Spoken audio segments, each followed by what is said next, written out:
नमस्कार साथियों, आज जीत एजुकेशन चैनल के माध्यम से राजभाषा से संबंधित महत्वपूर्ण बहुविकल्पीय प्रश्न भाग 2 आपके सामने प्रस्तुत करने जा रहा हूं।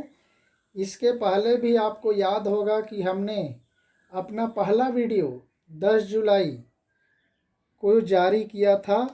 वह भी राजभाषा से संबंधित था, लेकिन उसमें केवल हमने 10 प्रश्न लिए थे। आज हम 18 प्रश्न और आपके सामने प्रस्तुत करने जा रहे हैं। तो आइए चलते हैं इन महत्वपूर्ण प्रश्नों की ओर। नंबर 1, संविधान ने राजभाषा आयोग गठित करने का अधिकार किसको दिया है? ये बहुत महत्वपूर्ण प्रश्न है, साधारण है। इसका उत्तर हो जाएगा साथियों ख नंबर, राष्ट्रपति को। प्रश्न नंबर 2, राजभाषा आयोग में कितने सदस्य होते हैं? तो इसका उत्तर हो जाएगा साथियों घ नंबर 22, क्योंकि जितनी मान्यता प्राप्त भाषाएं हैं उतनी भाषाओं के लोगों से एक एक व्यक्ति लिया जाता है, इसलिए 22 मान्यता प्राप्त भाषाएं हैं और मेंबर भी 22 होंगे। प्रश्न नंबर 3, सन 1955 में गठित राजभाषा आयोग के अध्यक्ष कौन थे? तो इसमें आपका उत्तर हो जाएगा ग नंबर बीजी खेर साहब। नेक्स्ट, चौथा प्रश्न, राजभाषा की संयुक्त संसदीय समिति में कितने सदस्य होते हैं? ये महत्वपूर्ण प्रश्न है जो राजभाषा की संसदीय समिति द्वारा निरीक्षण किया जाता है। तो इसमें सदस्यों की संख्या हो जाएगी घ नंबर 30। 20 लोकसभा के सदस्य होते हैं और 10 राज्यसभा के सदस्य होते हैं। इस प्रकार से दोनों की संख्या हो जाती है 30। नेक्स्ट, पांचवा प्रश्न, संविधान द्वारा सबसे पहले कितनी भाषाओं को राजभाषा की मान्यता दी गई थी? हमारा संविधान बना उस समय केवल 14 भाषाओं को राजभाषा की मान्यता दी गई थी। तो यहाँ पर ऑप्शन हो जाएगा ख। नंबर 6, 21वें संविधान संशोधन द्वारा किस भाषा को राजभाषा का दर्जा दिया गया?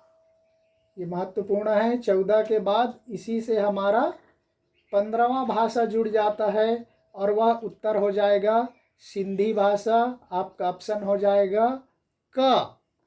नेक्स्ट, 7वां प्रश्न, नेपाली भाषा को राजभाषा का दर्जा किस संविधान संशोधन द्वारा दिया गया? तो साथियों इसका उत्तर हो जाएगा ख नंबर 71वां संविधान संशोधन के द्वारा नेपाली को राजभाषा का दर्जा दिया गया और 21वें संशोधन द्वारा सिंधी भाषा को दिया गया है। हम पिछले में पढ़े। 8वां प्रश्न, सिंधी भाषा को राजभाषा का दर्जा किस वर्ष प्रदान किया गया?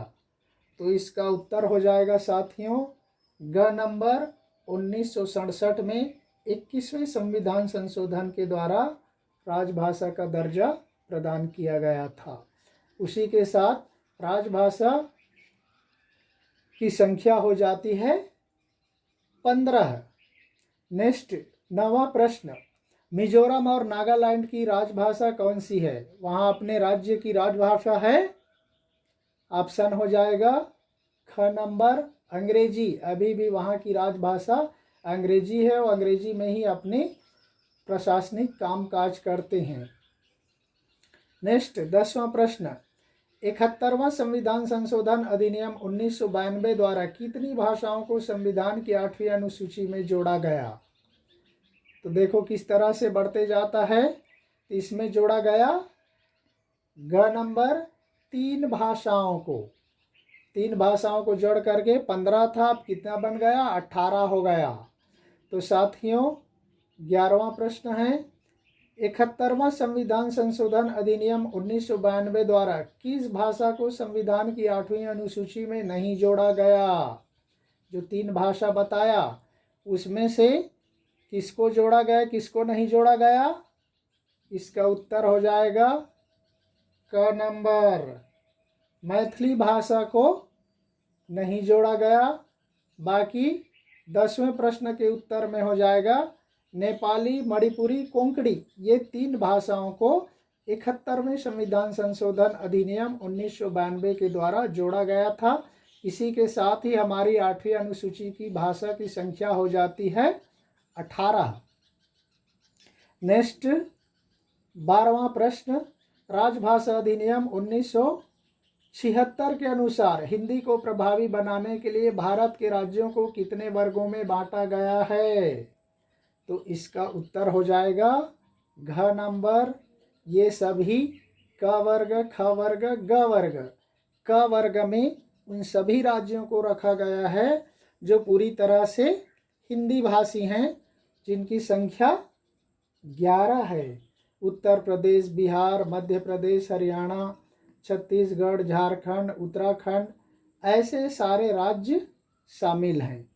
ख नंबर में वे राज्य हैं जो पूरी तरह से हिंदी नहीं हैं, जैसे गुजरात हुआ, पंजाब हुआ, महाराष्ट्र हुआ, अंडमान निकोबार हुआ और चंडीगढ़ जैसे क्षेत्र हैं, इनको ख नंबर में रखा गया है। और इसके अतिरिक्त जितने भी और बच जाते हैं दक्षिण भारत के राज्य और उत्तर पूर्व के राज्य, वे सभी ग नंबर में आते हैं।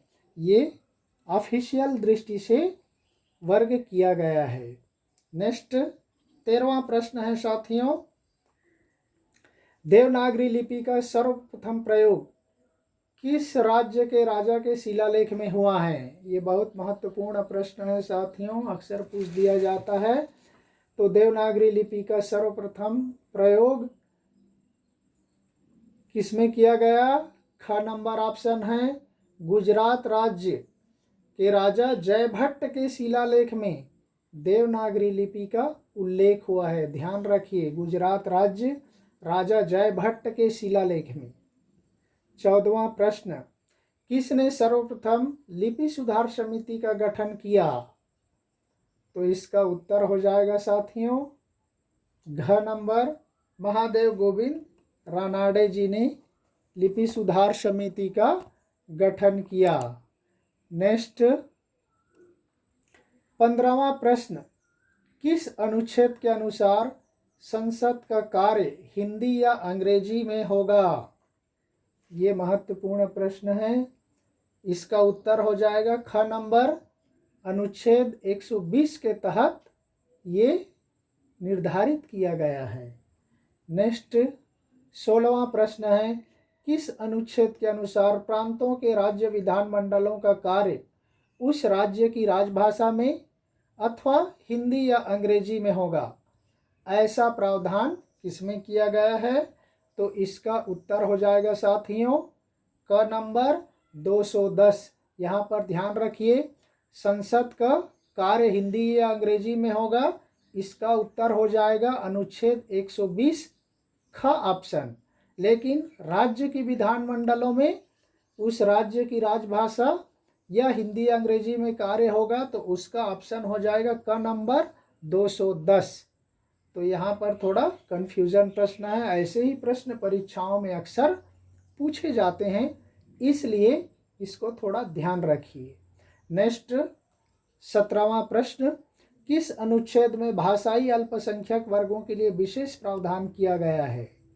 तो ये उत्तर हो जाएगा आपका ग नंबर, अनुच्छेद 350 ख के द्वारा किया गया है। अनुच्छेद 350 क के द्वारा राज्यों को अपनी मातृभाषा में प्राथमिक शिक्षा प्रदान करने के संबंध में प्रावधान किया गया है। ये दोनों बहुत महत्वपूर्ण प्रश्न हैं, इसलिए आपको इसके पिछले वीडियो में मैंने इसके बारे में बता दिया हूँ, तो पर भी यहाँ पर आपको बता दिया जा रहा है। और आज का 18वां और आखिरी प्रश्न होगा साथियों, संविधान की 8वीं अनुसूची की भाषाओं में कौन सी भाषा शामिल नहीं है? तो यहाँ पर देखिए कौन सी भाषा शामिल नहीं है, मैथिली, भोजपुरी, संथाली, कश्मीरी।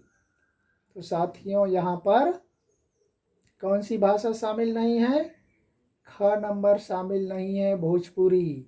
बाकी सभी शामिल है।